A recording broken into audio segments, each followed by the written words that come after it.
Good morning, dear children, and once again I welcome you all to the next lecture of enhancement in food production. Till now, we have seen what is enhancement of food production, and the most important thing we saw is what is plant breeding. This chapter is actually differentiated into two important parts. One is plant breeding, and the other is animal breeding. Plant breeding मध्ये आपण आतापर्यंत बघून झालेलं आहे. We have seen plant breeding very well. We saw hybridization technique. We saw the different methods of plant breeding, steps involved in hybridization. We saw tissue culture. We saw micropropagation. We saw SCP. And the last part which is left for this plant breeding is nothing but biofortification. We see that only increasing the quality and the quantity is not enough. But with that, we also have to think about malnutrition. As the climate is changing and the demands are increasing, and so is malnutrition also coming up. People are moving more towards fast food, which is not that nutritious to our body, to our health, to our mind. Keeping in mind this, biofortification came into existence. What is biofortification? Biofortification is nothing but a method in which crops are bred and which give a good yield of nutrition. Nutritional value ज्याच्यामध्ये जास्त आहेत असे breed तयार केलेले आहेत क्रॉप्सचे. या प्रोसेसलाच biofortification म्हणतात. काय म्हणतात? Biofortification. Before I begin with the PPT, I have given you some questions in yesterday's lecture as well as the previous lecture. मला अजूनही एकही उत्तर आलेलं नाहीये. I did not get a single answer on my WhatsApp. I'm waiting for somebody to answer it. That means you have not watched the videos. This is open secret for me. Okay? Now, we will begin with biofortification. Let's see the PPTs, and as usual, I will tell you, refer your textbook, look at them. Everything is very well mentioned in them. So, go for it.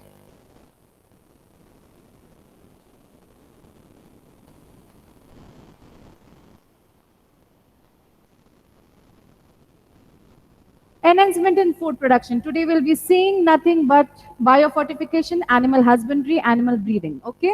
जास्त काही बघणार नाहीये आपण. Animal husbandry म्हणजे काय नेमकं हे शिकून घेणार आहे. सगळ्यात शेवटचा भाग प्लांट ब्रीडिंगचा बायोफॉर्टिफिकेशन हे 2 मिनिटात होणार आणि ॲनिमल ब्रीडिंग बघणार.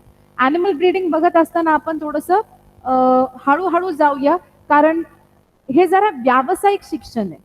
This is nothing but applied biology. I want you to study this chapter properly. This will definitely help you for your future. Okay. Biofortification. It is a method in which crops are bred for having higher level of vitamins, minerals and fats. That is better nutritive value. ज्यांच्यामध्ये nutritive value चांगली आहे अशा breed अस्तित्वात आणण्यात आल्या. It is a method in which crops are bred for having higher level of vitamin, minerals and fats, that is better nutritive value. This is nothing but the definition of biofortification given in the textbook. This can be asked for 1 mark or answer in 1 sentence or in MCQs. Learn kara by heart. Due to this, the problem of malnutrition can be overcome. कुपोषण. Malnutrition म्हणजे काय? कुपोषण. कुपोषण हे याच्यानी सहज आपल्याला घालवता येतं, कारण एखाद्या धान्यामध्ये सगळ्या प्रोटीन्स, विटॅमिन, सगळ्या क्वालिटीज ज्या आवश्यक आहेत त्या असतील तर आपल्या शरीराची जी गरज आहे पोषणाची ती भागवता येते. Okay. Biofortification can be achieved through conventional selective breeding practice and also through recombinant DNA technology. Recombinant DNA technology आपण पुढच्या चॅप्टर मध्ये शिकणार आहोत. बायोटेक्नॉलॉजी मध्ये डिटेल मध्ये तुम्हाला कळेल रिकॉम्बिनंट डीएनए या शब्दाचा अर्थ. It focuses on making plant food more nutritive as plants grow and develop. Some examples of biofortification. Fortified maize has twice the amount of amino acids lysine and tryptophan. Wheat Atlas 66 has a higher protein content. Iron fortified rice has 5 times more iron and developed. Vegetable crops like carrot, spinach have more vitamin A and minerals. Vitamin C enriched bitter gourd and tomato, excuse me, bitter gourd and tomato have been developed by IARI, Indian Agricultural Research Institute. काय IARI? Indian Agricultural Research Institute. Okay. This is about biofortification. Biofortification म्हणजे काय? एक अशी selective breed तयार केली जाते ज्याच्यापासून आपल्याला आवश्यक त्या सगळ्या गोष्टी, शरीरासाठी पोषक अशा गोष्टी मिळतात. मग या ब्रीड कशा कशाच्या तयार करण्यात आलेल्या आहेत? मेजची तयार केलेली आहे, गव्हाची तयार केलेली आहे, व्हेजिटेबल्सची तयार केलेली आहे. आणि त्या आपल्यासाठी का उपयुक्त आहे? कुपोषण टाळण्यासाठी. या अन्नधान्यामधून आपलं कुपोषण होऊ नये. We should not face malnutrition. The demand of food is growing. The requirement is growing. The place is small. The land is very less for cultivation. Keeping in mind all this, Mother Nature is providing our needs to something or the other. SCP was an example of this. Tissue culture is also an example of this, that you can grow from a very small amount, a large amount, which will satisfy the needs of many people. And the last one is biofortification. And for this, plant breeding was important. This is how we can enhance the food we get from the plants. कळालं का? जे अन्नधान्य आपल्याला वनस्पतींकडून मिळतं ते plant ब्रीडिंगच्या माध्यमातून आपण त्याची संख्या वाढवू शकतो, दर्जा वाढवू शकतो, डिसीज रेजिस्टंट बनू शकतो, आपल्यासाठी पोषक असं बनू शकतो. म्हणून प्लांट ब्रीडिंग महत्वाचं आहे. Now switching on to animal husbandry. Animal husbandry तुमच्या टेक्स्टबुक मध्ये पेज नंबर 253 ला ॲनिमल हजबंड्रीचं इंट्रोडक्शन दिलेलं आहे. त्याच्यामध्ये पहिलंच सांगितलंय, animal husbandry is an agricultural practice of breeding and raising livestock. It is an agricultural practice of breeding and raising livestock. What do you mean by livestock? Those animals which are a kind of asset for the farmers. Asset, you sell them and you get the value. I have some property. When I am in need of it, I will sell it out and get the need satisfied. So that is my asset. Got it? Which I already had it, I owed it, and I'm selling it. In the same way, there are some animals, there are some, I can say, birds, which are very helpful to the farmers, that they can sell them and get a good profit out of it. Such are called as livestock. It is not only a skill of farmers, but also is as much as a science and it is an art. बरोबर आहे. तुम्ही बघा, ज्यांच्याकडे गाई म्हशी असतात, गोठा बांधलेला असतो, स्वच्छ गोठा, स्वच्छ गाई म्हशी, निरोगी अशा, चांगलं दूध देणाऱ्या, उत्पन्न जास्तच मिळतं. तुम्हाला काय वाटतं, हे उगच एवढे दुधाच्या फॅक्टरीज वगैरे निघतात का? महासंघ, प्रभात, गोवर्धन, चितळे, हे सगळं कुठून येतं? People are giving them the proper product. Milk जेव्हा जातं, दूध जेव्हा जातं अशा इंडस्ट्रीज मध्ये, ते जितक्या संख्येने जातं त्याच पद्धतीने त्यांना पैसे मिळतात. इतकंच नाही तर फॉरेन मध्ये ब्रीड तयार केल्या जातात की ज्या फक्त खाण्याजोग असतात. वेदर इट इज अ काव, whether it is a sheep, whether it is a chicken, hen, turkeys, या सगळ्या एका ठराविक पद्धतीने त्यांना ब्रीड केलं जातं. ज्याचं ब्रीड चांगलं, पोषक असं, डिझीज रेजिस्टंट असं, त्याला निश्चित किंमत जास्त. आणि तेच या अॅनिमल हजबंड्री मध्ये शिकवलेलं आहे. जसंच प्लांट ब्रीडिंग मध्ये आहे की तुम्ही उत्कृष्ट दर्जाचा अन्न धान्य देता आहात,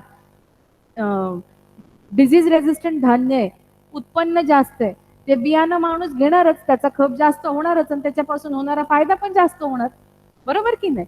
तसंच इथे सेम आहे, काही फरक नाहीये. म्हणूनच एनहान्समेंट इन फूड प्रोडक्शनच्या बॅनर खाली हे दोन्ही पण येतात, प्लांट ब्रीडिंग आणि ॲनिमल ब्रीडिंग किंवा ॲनिमल हजबंड्री आपण म्हणूया. Animal husbandry deals with care and breeding of livestock like buffaloes, cows, pigs, horses, cattle, sheep, camels, goats, etc., which are useful to humans. It also includes poultry farming, fish farming, beekeeping, sericulture, lac culture, etc.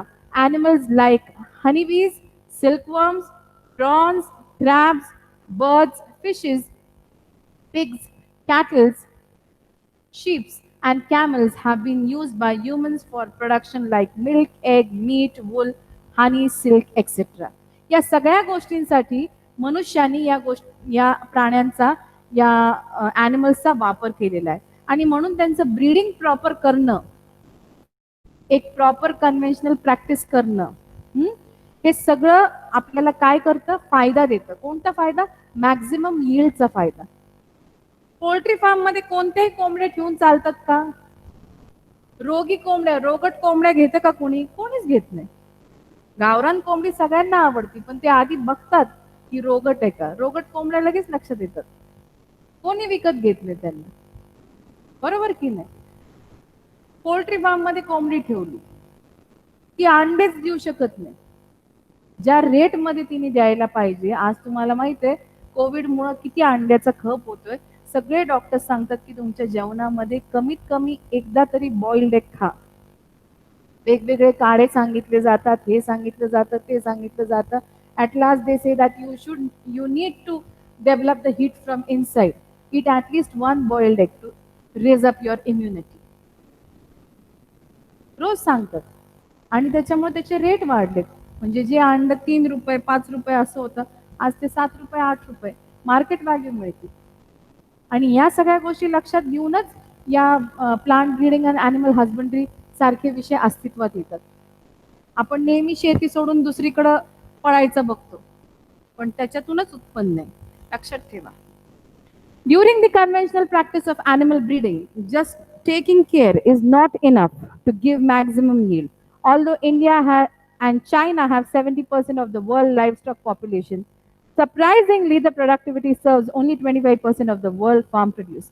So, professional approach is needed to boost the production. It requires management, procedures, new technologies to be employed in various farm systems to achieve improvement in quality and productivity.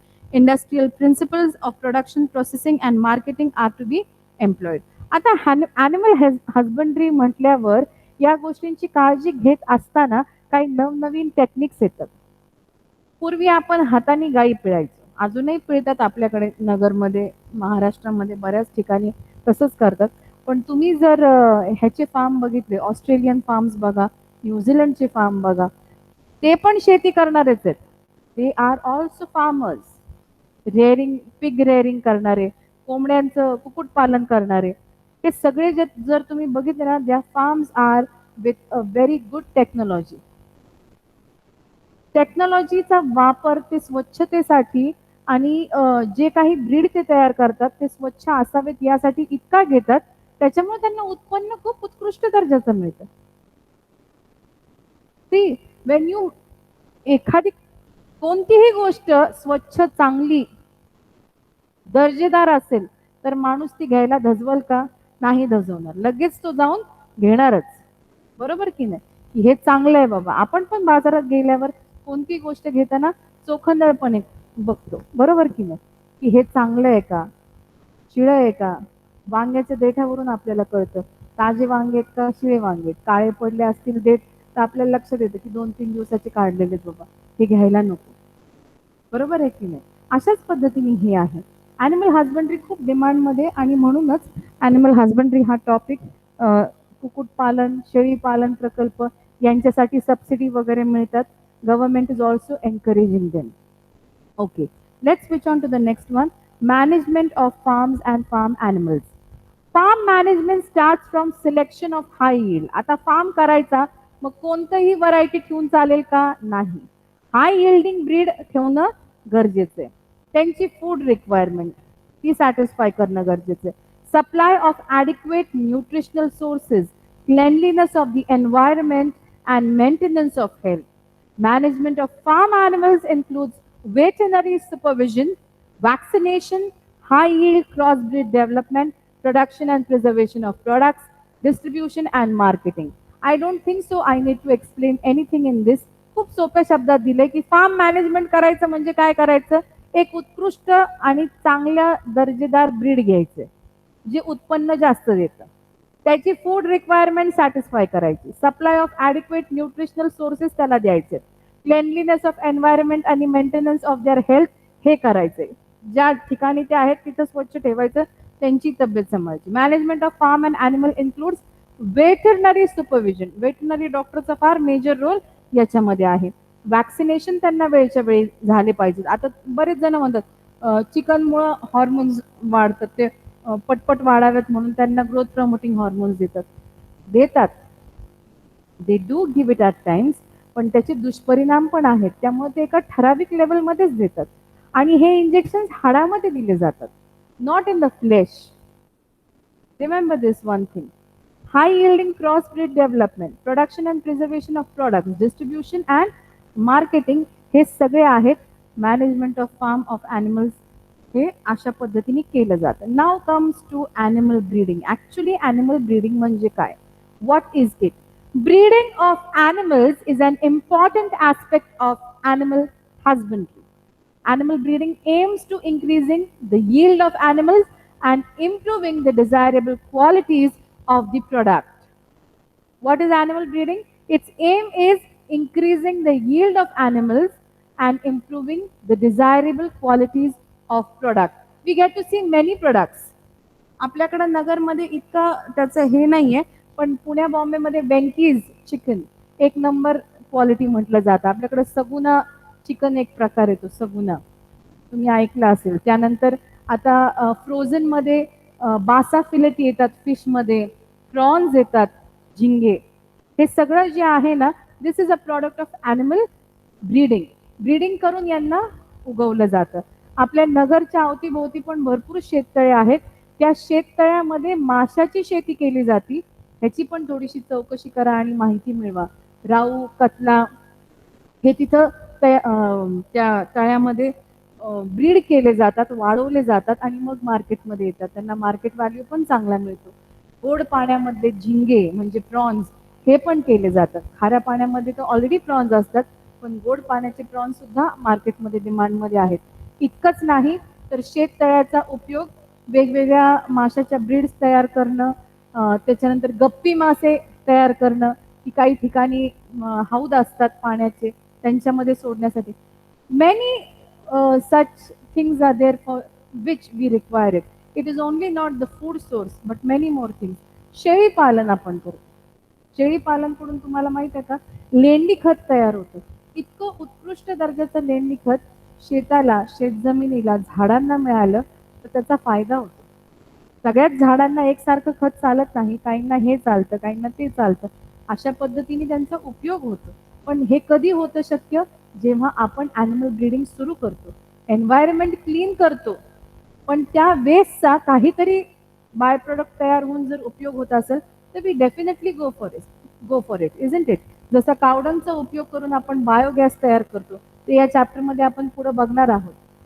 Waste treatment करून काय केलं जातं, biogas कसा तयार केला जातो, हे सगळं जे आहे this shows that everything can be recycle, reuse and we can get a good variety using different technologies and get a good quality of product also.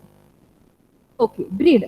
A group of animals related by descent and similar in most characters like general appearance, feature size, configuration, etc. are said to belong to a breed. आपण काय म्हणतो, हे एका ब्रीडचे कुत्रे आहेत किंवा एका ब्रीडच्या कोंबड्या आहेत, एका ब्रीडचे मासे आहेत. आता ब्रीड म्हटल्यावर तुम्हाला खास करून कुत्रे माशांच्या ब्रीड सध्या फार फॉर्ममध्ये, मुलांना फार कुत्रे ठेवायचा शौक आहे.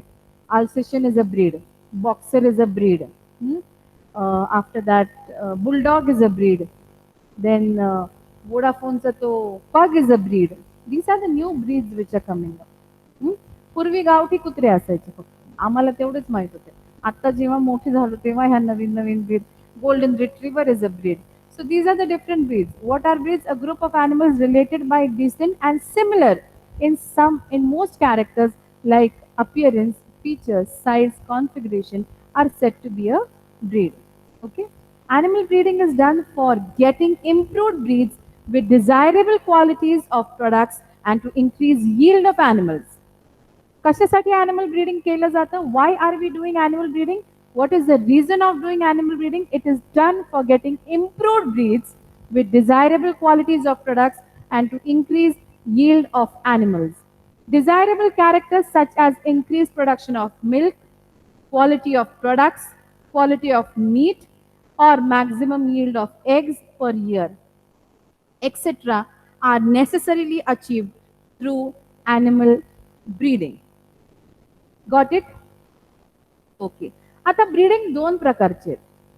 ब्रीड कळालं तुम्हाला, एकसारखे दिसणारे, सिमिलर त्यांच्यामध्ये कॅरेक्टर्स असणारे, साईज, शेप, कॉन्फिगरेशन सारखं असेल तर आपण त्यांना म्हणतो की हे एका ब्रीडचे आहेत. मग ॲनिमल ब्रीडिंग का केलं जातं कळालं का? फॉर गेटिंग इम्प्रूव्ड ब्रीड्स, उत्कृष्ट दर्जाचं ब्रीड मिळावं with desirable qualities of products and to increase yield of animals. तुम्हाला ह्याच्यावरून मला आठवलं एक गोष्ट मला सांगायची होती की जिथं रेअरिंग ऑफ ॲनिमल्स चालतं, म्हणजे काही ग्रासलँड असे असतात, काही डोंगर माथ्यावरच्या जमिनी अशा असतात की तिथं बकऱ्या चरायला पाठवल्या जातात, मेंढ्या चरायला पाठवल्या जातात. आपल्याकडं भारतामध्ये नॅचरल पाश्चर्स जास्त आहेत. खास करून महाराष्ट्रामध्ये आपण बघतो की आपण कोणती जमात म्हणतो त्यांना, just just skipped off my mind. मेंढ्या वगैरे घेऊन निघतात. धनगर जमात, I am extremely sorry, Dhangar जात जी आहे ते मेंढ्या घेऊन निघतात आणि प्रत्येक सीझनला त्यांची जागा बदलत असते. आपल्या मेंढरांची ते खूप व्यवस्थित काळजी घेतात आणि या मेंढरांचा उपयोग लोकरीसाठी होतो. काही लोक मेंढीचं मटण खातात. उष्ण असतं ते खूप, ते खाल्लं जातं. ते खातात, पण त्याच्यामध्ये पण या धनगर लोकांचं म्हणणं असतं की एक ठराविक प्रकारचा ग्रास जर या मेंढ्यांनी खाल्ला तर त्यांची तब्येत चांगली होती किंवा त्यांचं फ्लेश चांगलं लागतं. अशा गोष्टी याच्यामध्ये आहेत. फॉरेनमध्ये या गोष्टींची काळजी घेऊन अशा पाश्चर्स, ग्रीन पाश्चर्स कशाला म्हणतात की जिथे हिरवळ आहे त्याला ग्रीन पाश्चर्स म्हणतात. की लांब लचक एखादा डोंगर आहे आणि त्याच्यावर हिरवंगार गवत आलेलं आहे, पण ते गवत खरंच उपयुक्त आहे का ह्याचा विचार करून त्या एरियाचा सर्वे करून मग तिथं ब्रीडिंगला ॲनिमल्स सोडले जातात रेअरिंगसाठी. मग तिथं ब्रीड रेअरिंगसाठी सोडलं जातं. कळालं का? तर कोणत्या वनस्पतीचा फायदा होतो आणि कोणत्या वनस्पतीचा तोटा होतो हे सुद्धा ॲनिमल हजबंड्री करणाऱ्या माणसाला माहित असतं. This is technology, this is knowledge which is present or which is used by such people, and that's why they get a good yield. Okay. Now breeding is of two main types: interbreeding and outbreeding. Sorry, inbreeding and outbreeding. असे दोन प्रकार आहेत. Inbreeding मध्ये काय? It involves breeding of closely related individuals for 4 to 6 generations. Breeding कशामध्ये होतं? Closely related individuals असतात ना त्यांच्यामध्ये 4 ते 6 जनरेशन. याला इनब्रीडिंग इन्क्रीजेस द होमोझायगोसिटी. जस्ट आपल्याकडे प्लांट्स मध्ये सेल्फिंग आपण बघितलं की सेल्फिंग करत जातो 3-4 जनरेशन प्युअर लाईन मिळावी म्हणून, तसं होमोझायगोसिटी मिळावी म्हणून इनब्रीडिंग केलं जातं. By inbreeding pure line of animals can be obtain. Inbreeding is helpful in elimination of harmful recessive gene and for the accumulation of superior gene. कशासाठी उपयुक्त आहे? हार्मफुल रेसेसिव्ह जीन जी आहे ती निघून जावी आणि प्युअर लाईन मध्ये अक्युम्युलेशन ऑफ सुपिरियर जीन जी उत्कृष्ट दर्जाची आहे, जी दर्जेदार आहे ती राहावी. Inbreeding has a demerit that it usually reduces the fertility and productivity. Inbreeding मुळे काय होतं? फर्टिलिटी अँड प्रोडक्टिव्हिटी कमी होती. मग outbreeding, it involves breeding of unrelated animals. Unrelated ॲनिमल्सचं ब्रीडिंग केलं जातं. The animal may be of same breed but having no common ancestors for 4 to 6 generations. असे दोन प्रकार इनब्रीडिंग आणि आउटब्रीडिंगचे पडतात. याच्यानंतर बघूया outcrossing, cross breeding, interspecific, artificial insemination technique आणि सगळ्यात शेवटचा भाग ॲनिमल हजबंड्री च्या चॅप्टरमध्ये इंट्रोडक्शनचा जो आहे मल्टिपल ओव्ह्युलेशन, या हे सगळे प्रकार आहेत ब्रीडिंगचे. आउट क्रॉसिंग म्हणजे काय? It involve breeding between animals of different species. दुसऱ्या ॲनिमल्स बरोबर क्रॉसिंग केलं जातं. मी तुम्हाला काल का परवा एक उदाहरण दिलं होतं, mule. Mule is a product of horse and a donkey. That is outcrossing. Cross breeding involves the breeding of superior male of one breed with superior female of another breed. By cross breeding, new animal breeds of desirable characters are developed. Hizardale is new breed of sheep developed from crossing of Bikaneri ewe and Merino rams in Punjab. Cross ब्रीडिंगचं उदाहरण त्यांनी दिलेलं आहे. काय सांगितलं? Involve the breeding of superior male of one breed with superior female of another breed. By cross breeding new animal breeds of desirable characters are develop. Hisardale is a new breed of sheep. कशाची cross आहे ती? बिकानेरी शीपची आणि merino rams in पंजाबची. Sorry, Bikaneri ewe ची आहे आणि merino rams in पंजाबची. Interspecific hybridization. It involves breeding of animals of two different but related species. It results in the formation production of animals with desirable characters of both. काय सांगितलं त्यांनी? Involves breeding of animals of two different but related species. It results in the formation production of animals